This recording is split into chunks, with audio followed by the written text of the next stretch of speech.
Do you suffer from constipation more than you did, say, 5 or 10 years ago? Well, as you get older, your body does slow down, and constipation can become a problem. Here's where Seratan can help you. Seratan's a laxative made to help a slowed-down system. That's because Seratan's natural ingredients add the necessary moisture and bulk your system needs as you get older. So try Seratan.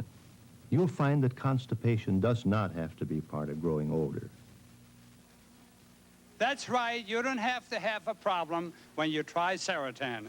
I know you'll find Seratan's a wonderful help. Well, kids, here he is.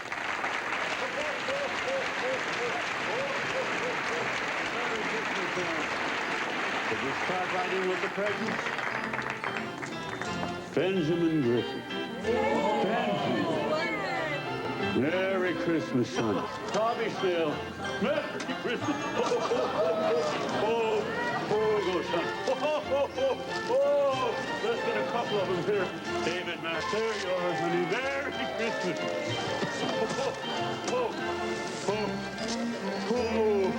Lisa Frederick. Good deal. There you go, Kimberly. Oh, there you go. Oh, Christian Zimmer.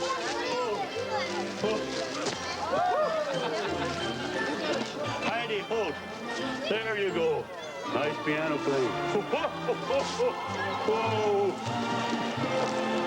Merry Christmas, everybody.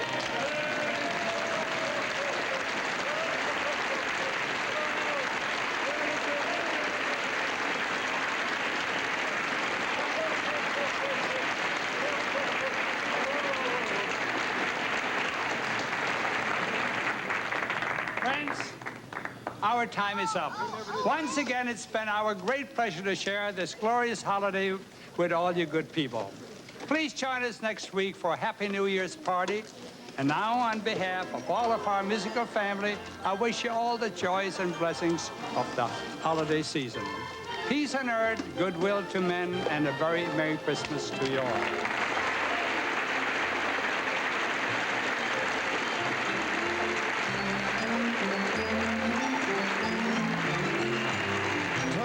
Shows different ways ladies can style their hair on Newscenter 8. Join Dave, Mike, and Jan Monday at noon on TV 8.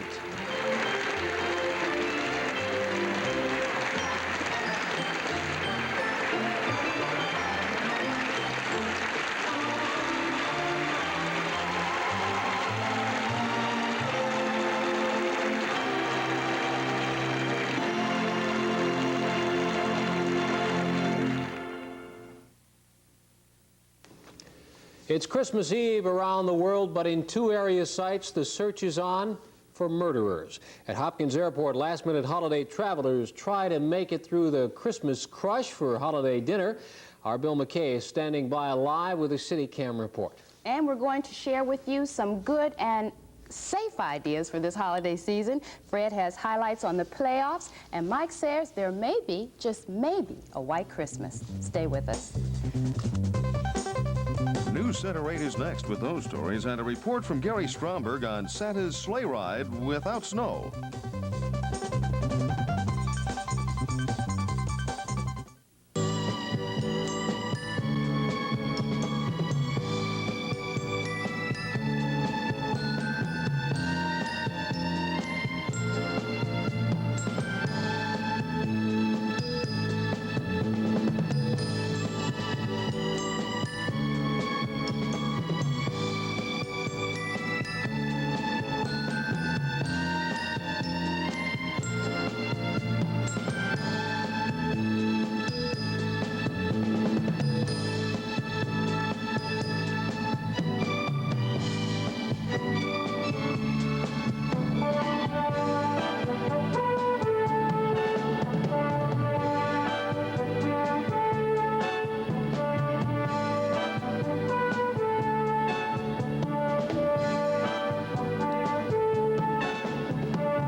Season's greetings from TV 8. WJKW TV 8, Cleveland.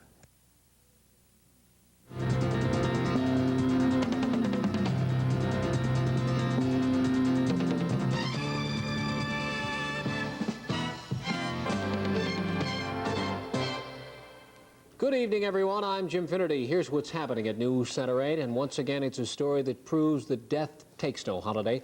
It happened outside the Randall Park Mall, not far from where last-minute shoppers were rushing to make purchases.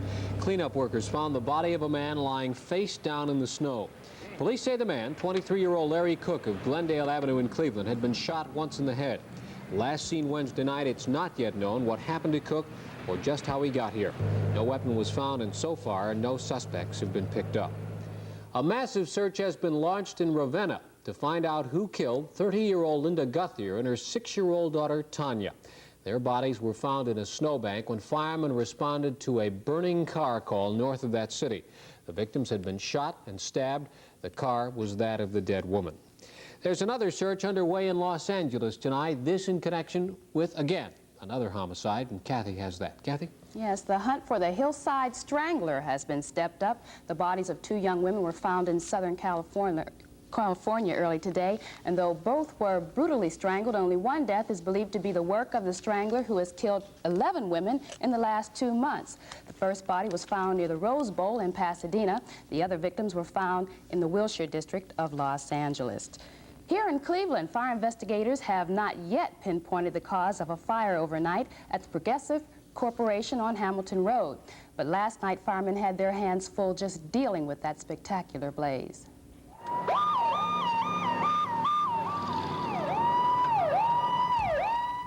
The firefighters were on the scene for more than 5 hours battling the triple alarm inferno. It's believed the fire started in the rear of the building. Firemen fought to keep the fire from spreading to adjacent buildings, and fortunately, not one of the company's 60 employees was hurt. Today, the extensiveness of the fire was obvious. Much of the huge machinery housed here was heavily damaged or destroyed.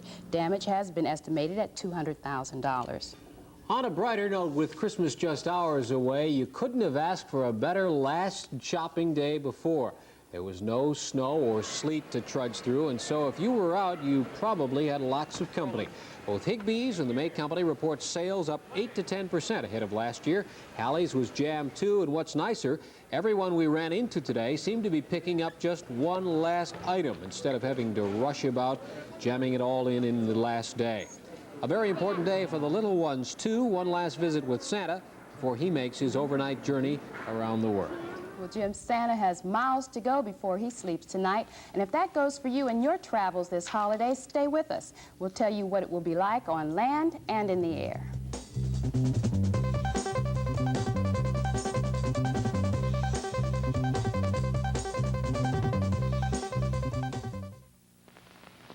Beautiful apartment. Beautiful cold, like the red nose.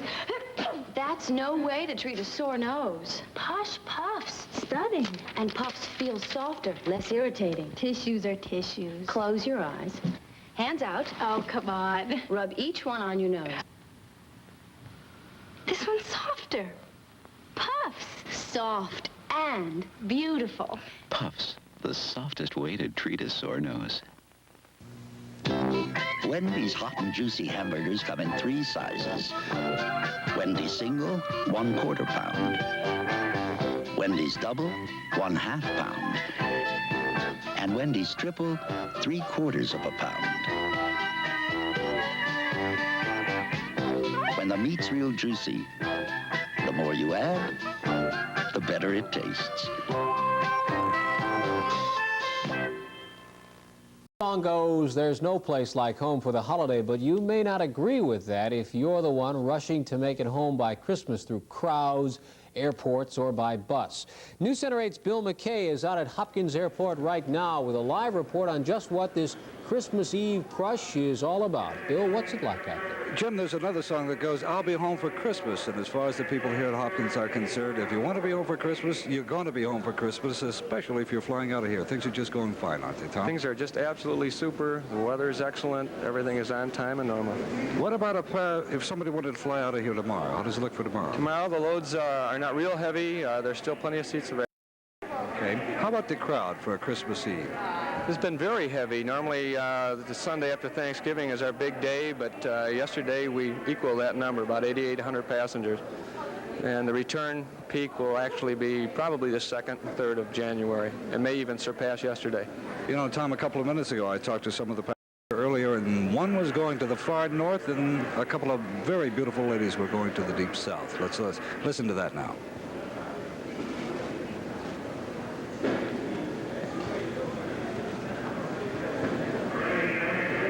It doesn't look like we're going to get it. Okay, Tom, I want to thank you very much, and we'll get the interviews later. And Merry Christmas to you and all your family and employees out here. Thank you for being with us. Thank you.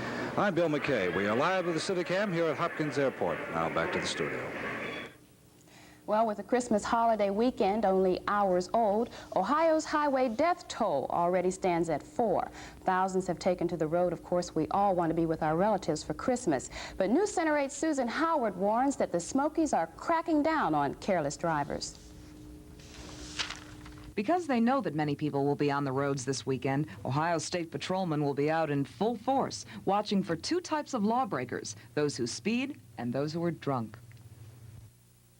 That in order to keep people alive, we have to enforce the traffic laws, and if this means if a person violates, we cite him to traffic court. It's the only way we have, and we can prove it in Ohio. Strict traffic enforcement means less traffic accidents and less deaths. And would you say your enforcement is stricter on a holiday like this? Yes, probably so. More cars than usual will be patrolling the interstates, trying to keep the number of accidents and deaths to a minimum. And as a grim reminder of what can happen if you break traffic laws, the State Patrol will broadcast the Christmas holiday death toll every hour over the CB Channel 19. Susan Howard, Newscenter 8. For all of us who drive, especially in those long homeward-bound trips over the holidays, we've seldom stopped to think about gasoline usage since the lifting of the Arab oil embargo 4 years ago. But are we using any less gasoline, and are we really energy conscious as we'd like to think? Well, a prominent researcher says that for the first time since that embargo, gasoline consumption is leveling off. But is it a conscious decision or just a fluke? To answer that, we sent Ed Bates to find out. We're probably driving quite a bit less. We have family in the western side of Ohio and in Detroit, and we lived in Pennsylvania for years. We used to go back and forth quite regularly, but it seems that it's getting less and less. I carpool to work, and we live by a big city, and we try to get people to go in with us when we go into town or get to ride in with them a lot. I travel quite a bit, but I bought a smaller car, more economy car. So you're beating the gasoline habit that way. Right. Some service station people that Ed talked with also noted a leveling off. They joined the research folks in saying if the trend continues, we may start seeing a decline by 1980. The decline in farm prices has caused major demonstrations across the country. Today in Plains, Georgia, striking farmers demanded that they meet with President Carter, and they got their wish. Officials for the striking farmers told the president they want better prices for their goods. Carter said he sympathized with them, but their demands could jeopardize American agricultural exports.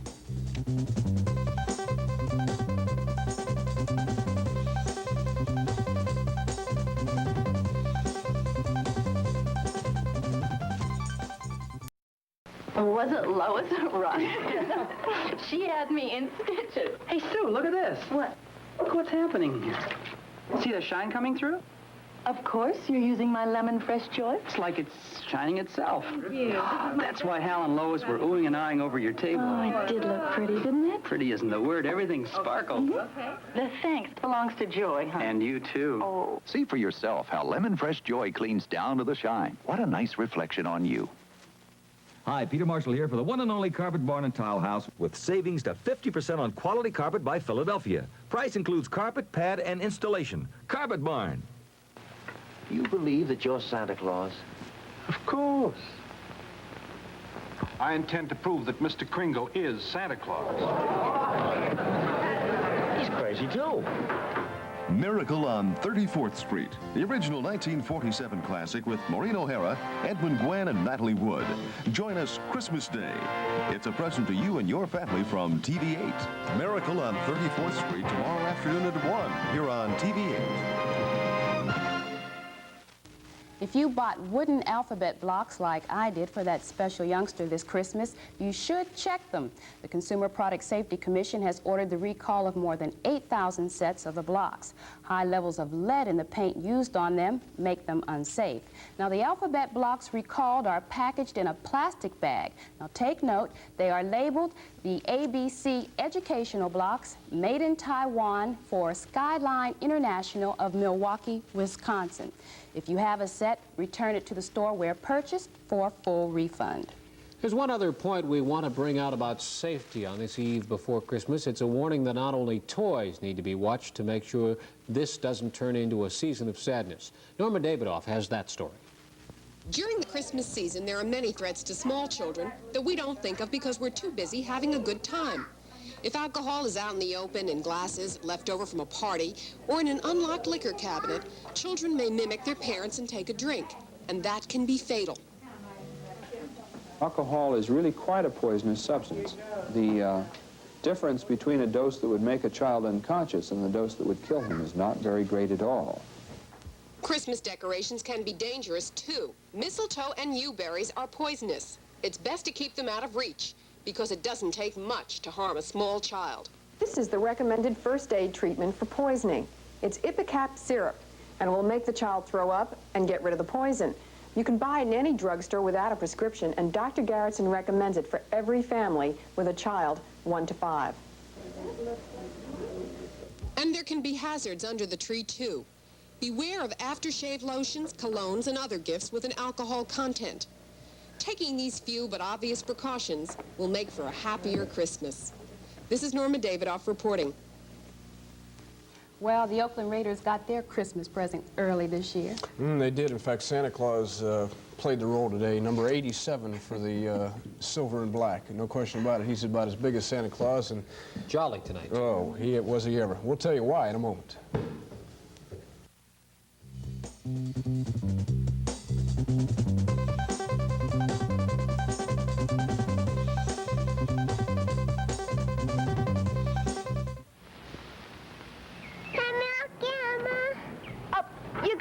Sweetie pie. Your shirt smells nice. Nice. April fresh. Laura?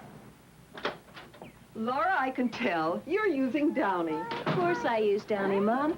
That's what you always used. I know, but... And I always liked the way my clothes smelled. You never told me. Well, that's why I use Downy. I feel how soft it gets things. You know I love that. Downy fabric softener spreads all through the rinse to rinse in softness and freshness, while it helps rinse out annoying static cling. See? Doesn't cling. And all my clothes smell April fresh. The way things smelled at home. Laura, you never told me you noticed. Oh, Mom. Kids never tell you anything. Till they have kids of their own. The April fresh smell of Downy, a noticeable improvement. You know, you expect a great game when a pair of top-flight football teams collide. A great game may be understating Baltimore and Oakland's AFC playoff thriller, as the Raiders finally won it 53 seconds into the second sudden death overtime, 37-31. Early in the third quarter, Stabler spots Big Dave Casper, or Santa Claus, if you will, over the middle for this 8-yarder. It put the Raiders back in front 14-10. Now watch what happens on the ensuing kickoff. Marshall Johnson uses the wedge to get to the outside, and it's off to the races, 87 yards, and suddenly the Colts had regained the lead by 3. But Oakland came right back. Stabler for the second time to Casper for 10 yards, and it was 21-17. Ron Lee, though, returned the favor for the Colts from the 1-yard line after Oakland had thwarted 3 previous cracks. But for the 6th time, the lead changed hands. Pete Banaszak hammers it in from the 1. It was a 28-24 contest. Later in the final period, Lee again from the 7, and the Colts found themselves up 31-20. On the other side, Denver and Pittsburgh are deadlocked in that other AFC clash, 14-all. They're now in the third quarter. The Bronco defense has set up both their TDs on runs by Steve Lytle and Otis Armstrong. Terry Bradshaw and Franco Harris have scored on 1-yard runs for the Steelers. On Monday, the NFC will take its turn. In Dallas, the Cowboys are a 10-point favorite to hold off the Chicago Bears. And in Los Angeles, the Rams are a dominant pick as well to eliminate the Minnesota Vikings. Bud Grant's teams have beaten the Rams 3 times in playoff competition, so you might wonder if L.A. is talking about revenge. Jim, I don't think so. I don't think there's any revenge factor. We do want to beat Minnesota, but we want to beat no matter whom we were playing now. And we're not. Last year's game's not going to come into our minds when we're playing this week and in our preparation. So, people have asked me that. I really don't think revenge is going to be a factor. The last time you played them, which was on a Monday night, you really creamed them 35-3. You don't look for a game like that this time, do you? I would be surprised, to tell you the truth. We want to score a whole lot of points and obviously shut them down, but we got a few early breaks which kind of helped us there, and things just kind of snowballed after that. I don't anticipate us having as easy a time as we did the first time. And if you complained in the past about the Browns not lifting the local TV blackout, listen to this. 7,000 tickets remain for Monday's game in L.A., but the Rams will not lift the local embargo even though it is a playoff game. Tomorrow, Penn State is a 9-point pick to nail down Arizona State in the Fiesta Bowl. You'll be able to see it right here on TV8 beginning at 3 o'clock. Lou Holtz has earned plenty of respect this week by suspending 3 of his star University of Arkansas football players for the upcoming Orange Bowl. Today, he received some recognition for what he's done all year as he was named the College Football Coach of the Year by the Walter Camp Football Foundation. Holtz, of course, has guided his Razorbacks to a 10-1 record. The Barons lost yet another squeaker last night in New York, a 5-4 deficit to the Rangers. Dennis Marouk, Chris Maneri, Bob Murdoch, and Ken Cusick tallied for the locals, who will now be off until Tuesday when they'll tangle with the Canadians in Montreal. Last night's goal by Maneri was the rookie's 12th of the season and 5th in the last 5 games. Chris may have been able to take some teams by surprise before, but he knows it will become more difficult now.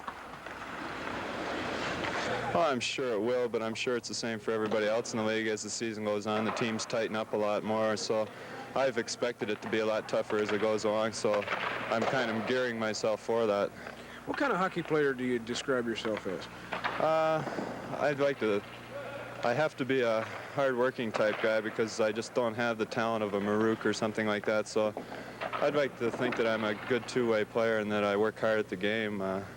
I can't go down and out-finesse anybody, and a lot of my goals are rebounds and things like that, so I have to work a little harder at the other aspects of the game.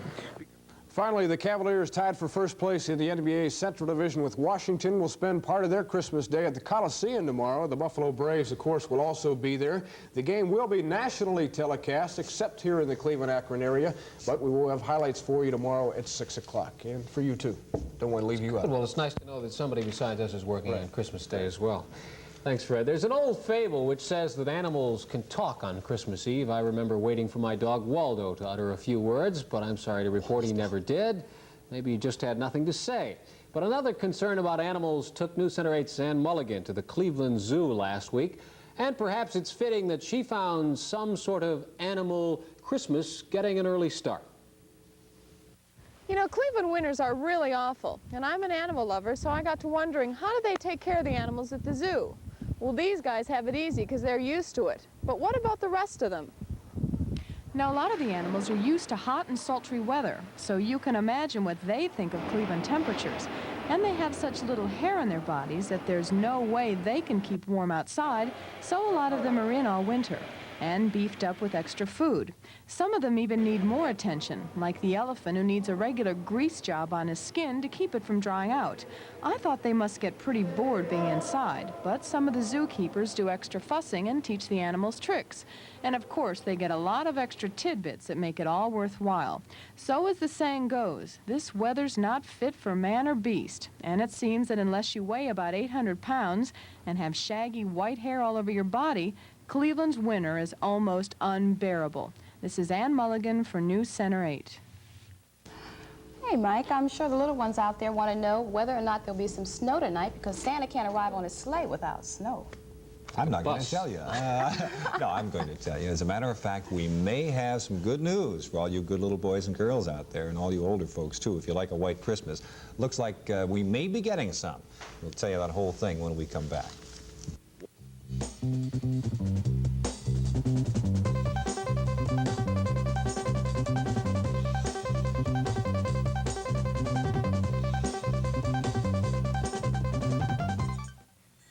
Frosty the snowman was a jolly happy soul with a corncob pipe and a button nose and 2 eyes made out of coal. Frosty the snowman knew the sun was hot that day, so he said, let's run and we'll have some fun. That was where I melt away. Down to the village with a broom stick in his hand. running here and there all around the square, saying, catch me if you can. He led them down the streets of town right to a traffic cop. And he only paused a moment when he heard him holler, stop. Frosty the snowman had to hurry on his way. But he waved goodbye, saying, don't you cry, I'll be back again someday.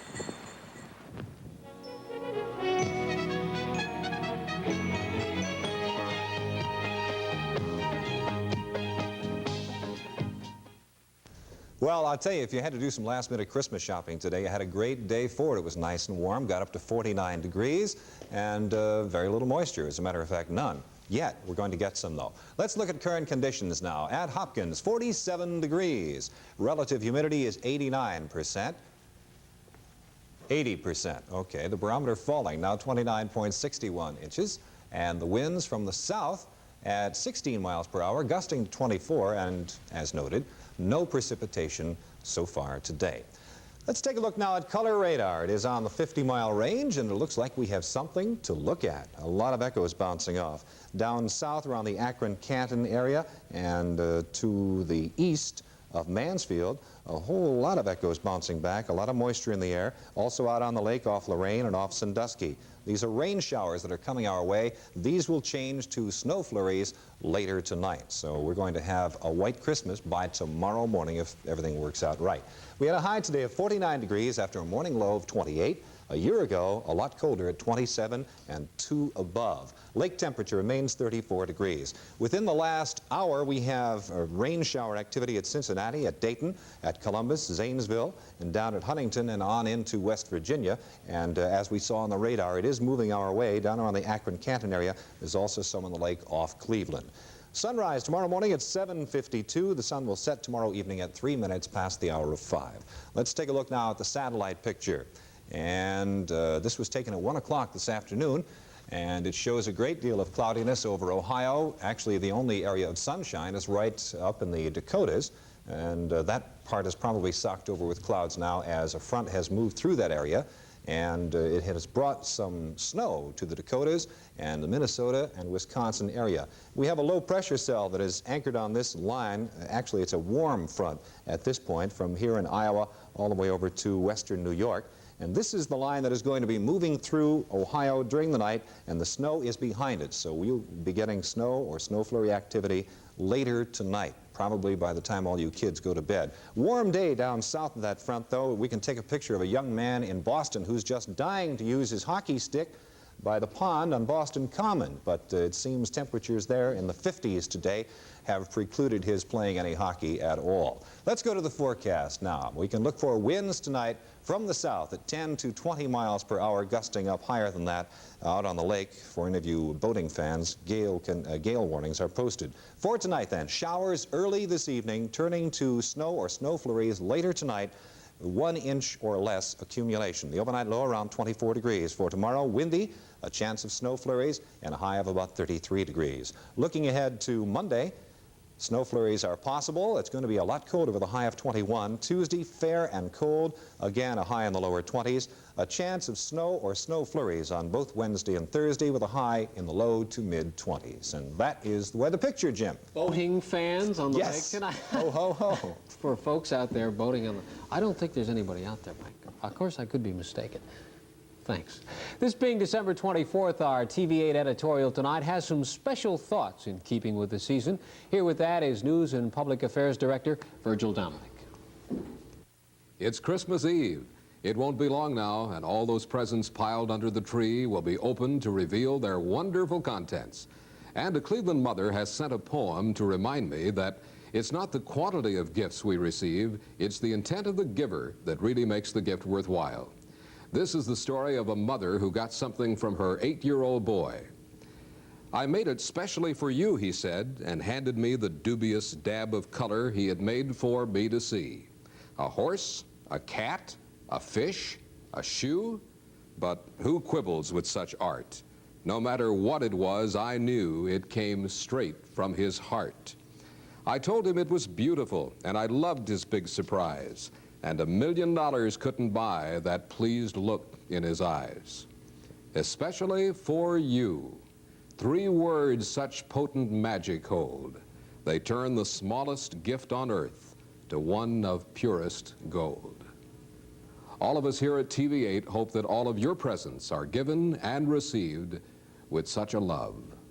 Merry Christmas.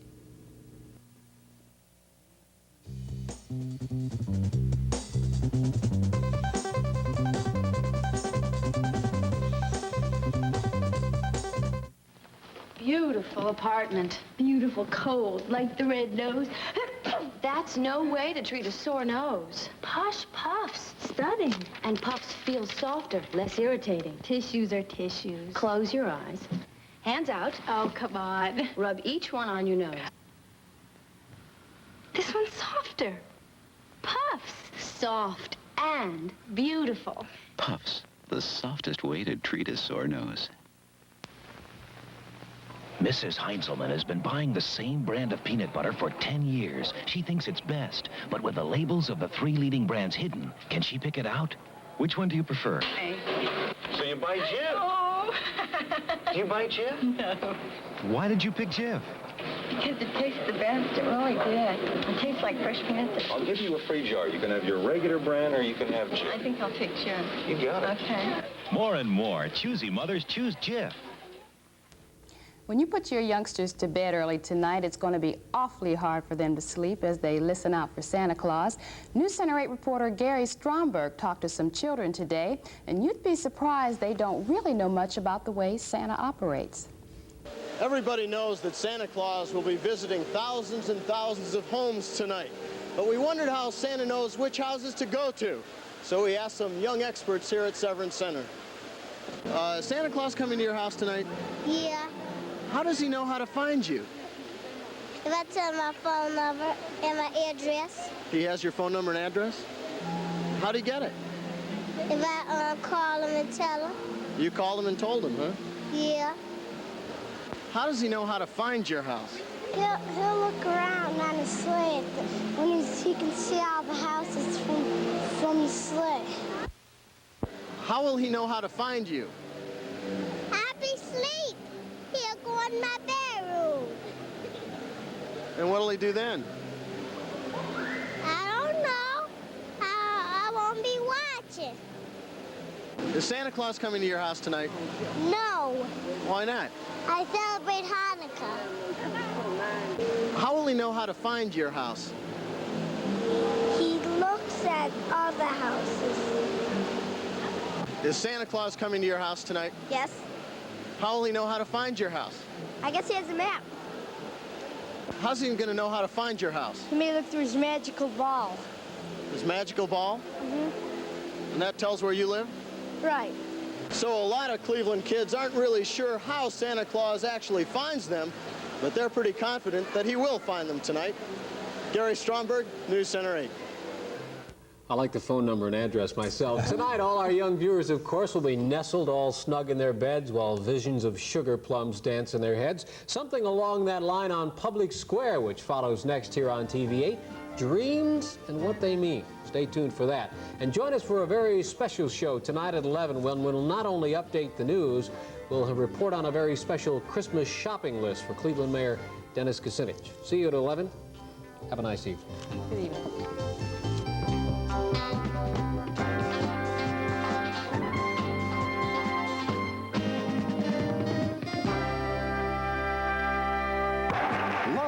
From Houston, Texas, the Cleveland Cavaliers take on the Houston Rockets Thursday night at 9 here on TV8.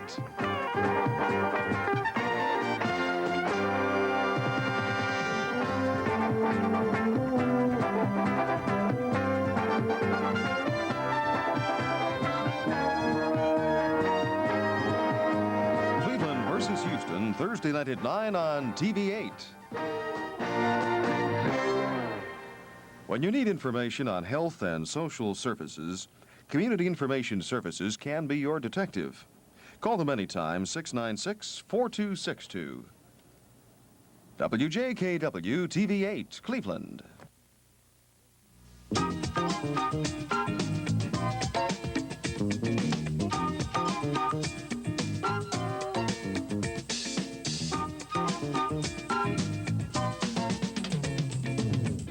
From TV8 in Cleveland, this is Public Square with Mike Keene. Joining Mike tonight with our studio audience are Dr. Richard Corriere and Dr. Joseph Hart.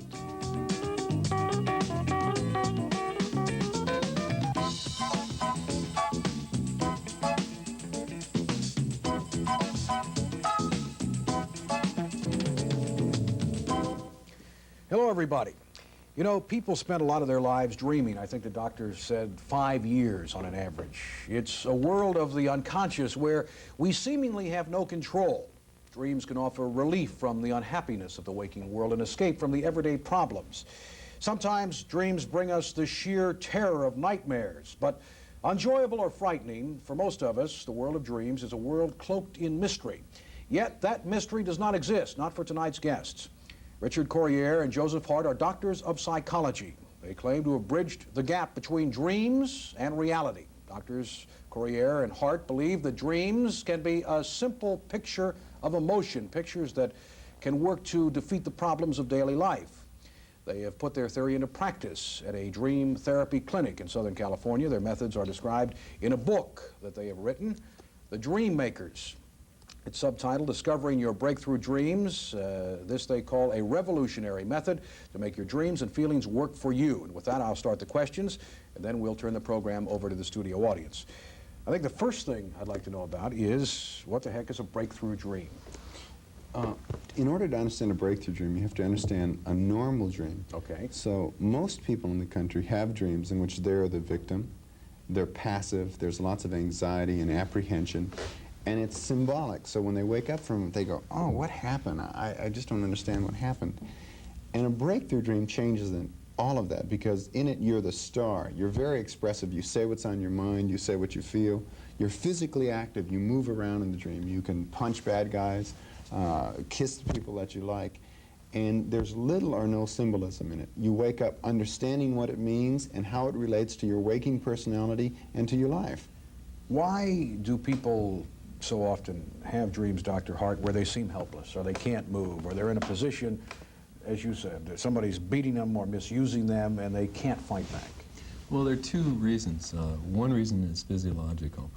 When you dream, you actually are paralyzed from the neck down, which is a good thing, because if that weren't true, every time you dreamt something that was very active, you'd act it out. So if you dreamt that you were running for a bus, you'd run right through your bedroom wall. But don't some people turn around in their sleep or twist when they're Well, dreaming? you're paralyzed to a degree. You can only make gross movements. You can move your head all right, but you can only sort of flop around with your body. You can't make coordinated movements. Is that like sometimes you dream a bad dream, you want to wake up and you can't wake up, you can That's just right. barely move a little That's bit? right. So you have a sense of that sometimes in your dreams. But the more typical reason is that people tend to not express their feelings during the day. And then they carry that tendency over into the night. Now, dreams are really pictures of feelings. So if you hold back your feelings, then you have that impression coming through to you that you're paralyzed. You're paralyzing your feelings. That's what usually happens. How does your theory, even if it's, let's say it's a workable practice, how does it help people in life, in day-to-day life? Well, what we can show people through their dreams is the dynamics of their personality, their waking personality. And we think that people are smart enough, as soon as they see the dynamics of how their personality is working for them and how it's working against them, they'll begin to change it. Because most people that I meet definitely want to change. They want a better life. They're not satisfied with being just married. They want a good relationship, or they're not satisfied with just having a job. They want a satisfaction from that job. And that's what we're trying to help people with, to use the skills that they have to improve their own life. What about all the dream symbolism of Sigmund Freud? You know, I used to hear about things, if you dreamt that you jumped into a pool of water with somebody, that meant that you wanted to make love to them, or that you were making love to them. How does that jive with what you espouse?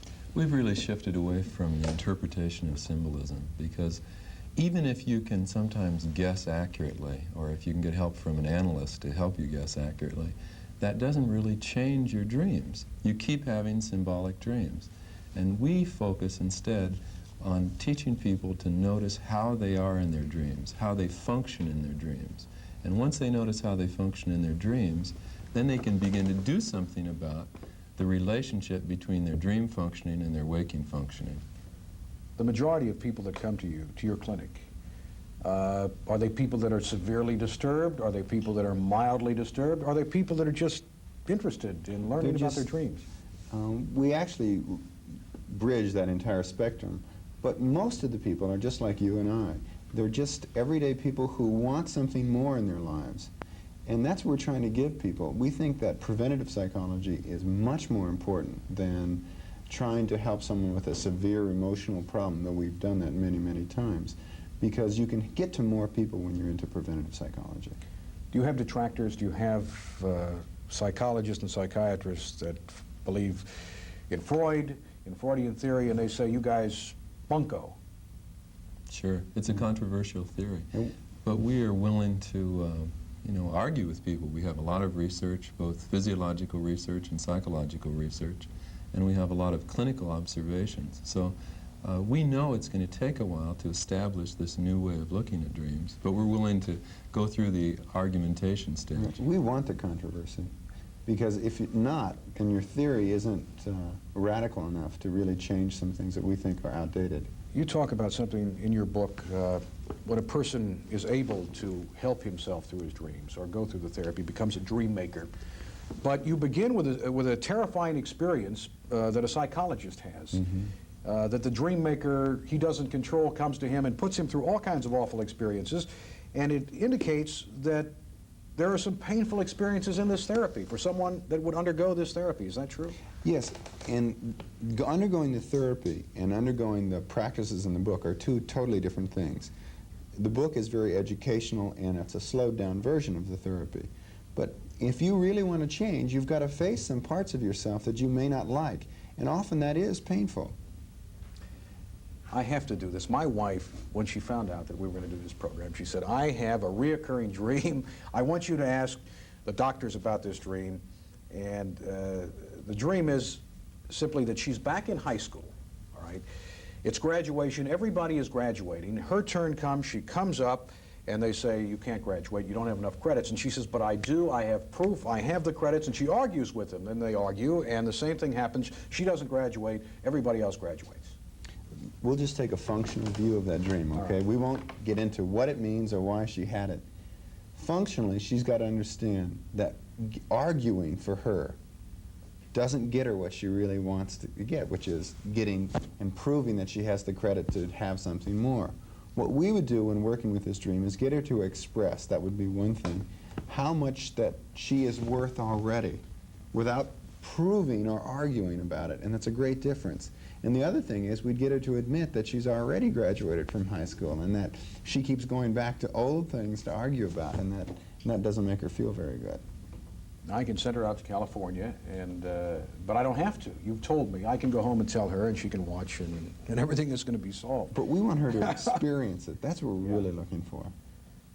What is the rate of, I don't know if you could say cure, I don't know, the percentage of people you feel that you have definitely helped? Is there a rate of some kind? Well, it differs depending upon whether you're talking about the intensive therapy, which takes a long time. Well, let's talk about the average patient that comes to you seeking some help through your dream therapy. We deal with all kinds of problems, and if the person will stay in the therapy program, and that means committing an entire month to doing nothing but the therapy and then continuing in group sessions and individual sessions for about a year, which is a big commitment. If they'll do that, we have been able to successfully cope with every kind of symptom that has been brought to us. You mentioned to me earlier that impotence, which is got about a 50% cure rate, in most areas was 100% cure rate with your techniques. That's true because of the intensity of the therapy that we practice.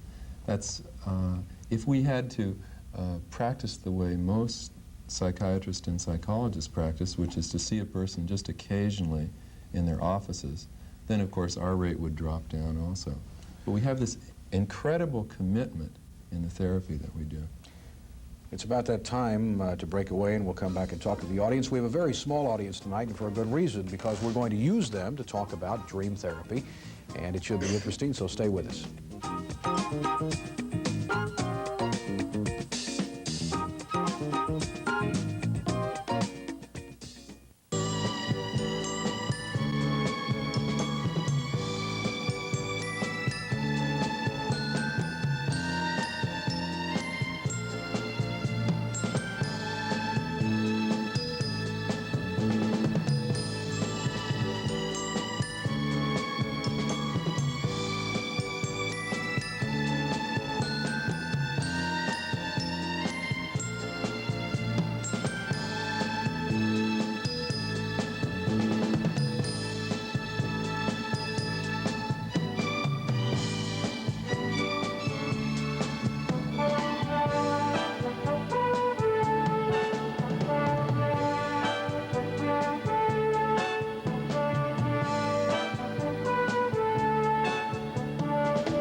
Season's greetings from TV8.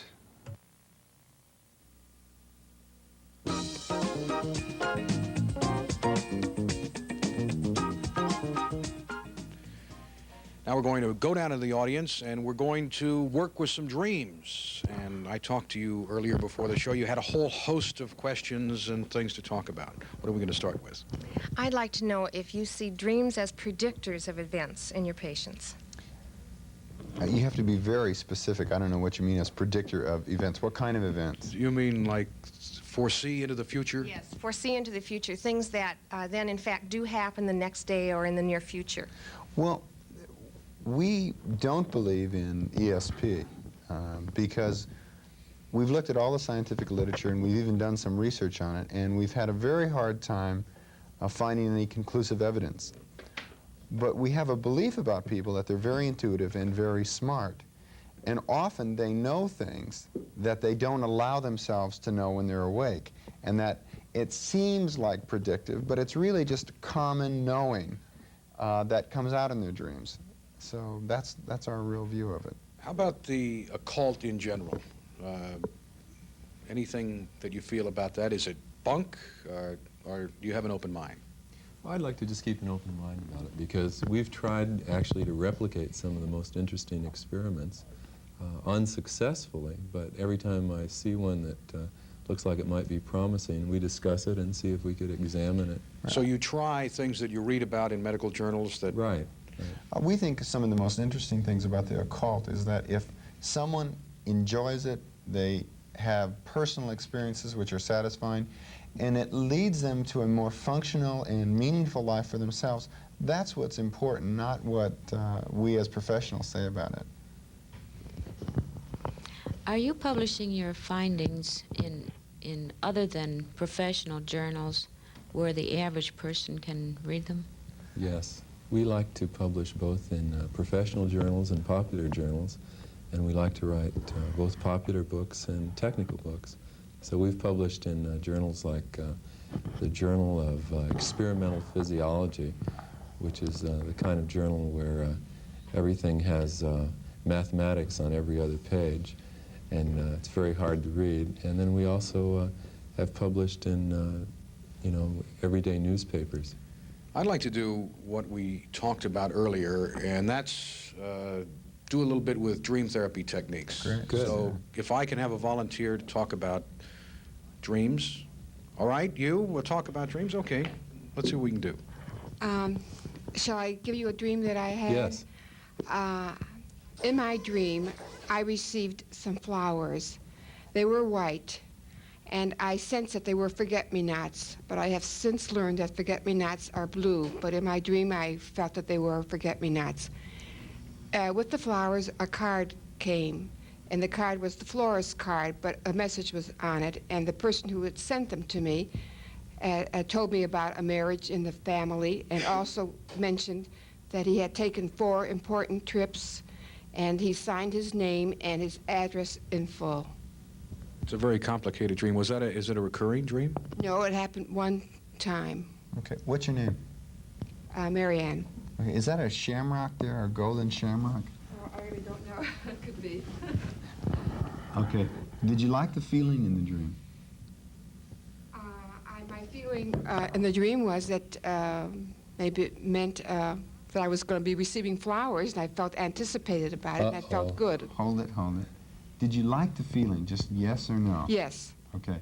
Were you expressive in the dream? Well, I think I was, I would say I was passive. I had just received the flowers, and... Okay, just, in our therapy, we're very into yes and no answers. Were you expressive? No. Okay. So that's where we'd start then. We'd say, let's just start expressing some of the things that you'd like to express in that dream.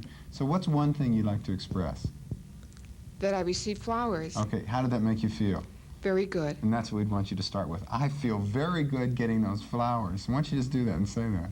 I feel very good getting those flowers. Yeah, just do it. Just say that again. I feel very good receiving those flowers. And how does that make you feel, just that tiny little bit? Well, elated. Yeah, that's the tiniest beginning of the work that we would do with Dream. We would get you to express all kinds of feelings about getting those flowers and what it felt like for you. And before you know it, there's a very positive, strong feeling in that dream that you're not allowing yourself to have in your waking life. And that's what we'd help you learn to do, is how to translate that over into your waking life. What about the message I received? We're not too worried about the message because we found that insight and understanding comes after the experience or the feeling. Okay. I really like that. I mean, that is fascinating. I liked it so much I want to try it again. I want to try and develop some more of those ideas because that really lets us see what the therapy is like. Have we got anybody else that... you kind of raised your hand before. Come on. Okay, I have dreams, or I had a dream that, like I'd go into a store, or I could see what had happened in my dream. Like, I could see into the future or something, but not into the future, like far into the future, just like within a matter of 2 or 3 weeks. I could see what was happening, and before I knew it, I was in that same situation that I was in my dream. Like a matter of going into a store and seeing something and knowing that, oh, I'm supposed to buy that, and it was in my dream, and I end up buying it. Is this kind of deja vu? Is that what you might call this? Well, experiencing something that you think you've experienced before? No, what we found from our research is that the actual event isn't often true. What's true is it's an emotional deja vu. You have a feeling that's very powerful in your dream, and 2 weeks later you have the same feeling, and then you fill in the details with whatever's going around. Because they've done some very interesting studies where they're trying to make people exactly say what they think they're predicting or is being predicted in their dreams, and they have a very difficult time doing that. Okay, what about meeting people? Like, I swear that I've either seen or have actually talked to and met people. It's the same thing. Let me tell you an interesting scientific experiment. They take pictures and they ask people, what's happening in this picture? It's that simple. And there might be 2 men and a woman. And the woman may be robbing these men in the picture. But after a very short time, people will say, they'll ask them back, they'll say, what happened? They'll say, well, there was 2 men robbing a woman. Another person will say, 1 man was robbing a woman and another man was trying to stop him. So what we see, or think we see, is often tainted very heavily with our own feelings, our projections about that. And that's very true about your dreams. Now, does this recur over and over again throughout your life? You see people in dreams, you meet them, you go through experiences in dreams, you then have those experiences? I usually dream about meeting somebody, and then in a matter of weeks I see them or I meet them. So it happens, I'd say, like on the average of 2 or 3 times a year. Dr. Hart, now, would that be considered psychic in any way, do you think? Well, it's really hard to say, You'd have to keep a little tally.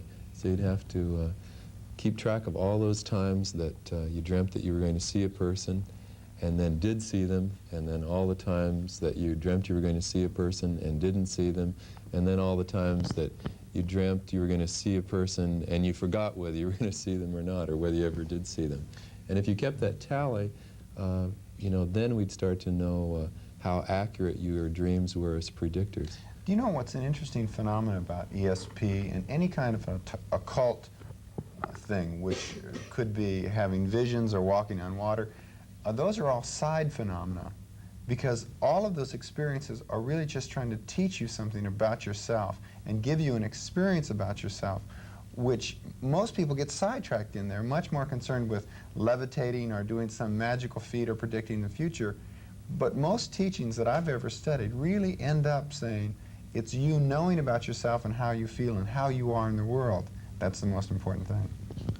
Okay, did you ever have a case that, like, a person had a dream and it, like, they woke up the next morning and they remembered it and it, like, changed their whole life, like they knew they had to do something, like, and they thought about it and it, like, changed their whole life and they told you about it? Yes, we have had cases like that. We've had all kinds of interesting stories from people, and we've interviewed lots of people. One of the most interesting ones that we've heard recently was from Bruce Jenner.